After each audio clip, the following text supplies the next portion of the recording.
Now to the colour test. For this you will also need a test cutting. Remember that when you're taking a test cutting from a client's hair, never to just abruptly cut and always slice down. Otherwise the client, especially if you're taking it from an obvious part of the head, the client may possibly get little tufts when it's growing out. Okay, the purpose of the colour test is to determine whether the target shade that the client wants is actually achievable. So for this purpose, we've actually taken a little bit of a test cutting and we are mixing together the target shade. It's always advisable to tape the hair together as the loose strands will separate. We need to mix up the target shade that the client's required. Okay. Once you've taped your hair, if you just attach it, you can use foil, or you can use, in this instance I'm using something see-through, so that I can later show you how we will do a strand test to check for the development of the colour. Apply an appropriate amount of colour onto the hair, ensuring that it's fully saturated.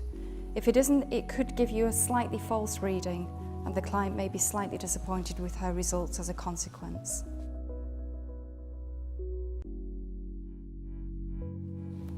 So all of the hair needs to be thoroughly covered to ensure even saturation. Okay. Once that's applied, you need to leave that then to develop, following your manufacturer's instructions for the full development time. If your manufacturer recommends adding heat, you can add heat. This particular test is very good for clients who have particularly dark hair who would like to go lighter, and sometimes they want to go lighter without too much warmth in there. This is always a good test to do, so you can give the client a clear indication of just how much warmth may possibly be exposed if they're going lighter. Strand test. Okay, so now to the strand test. The strand test is actually the only test that we do during a service. A strand test will be to check for the development of colour. This is a colour test that I did earlier, and I'm just about to check for the development of the colour. So for this, I actually take a little piece of damp cotton wool and completely remove the colour away.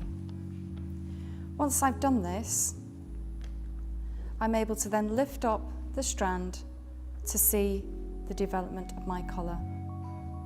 Failure to do this could result in either under-processing or over-processing of colour. Always keep your eye on the time when you're doing colours. Always check with your manufacturer's instructions for the correct development time.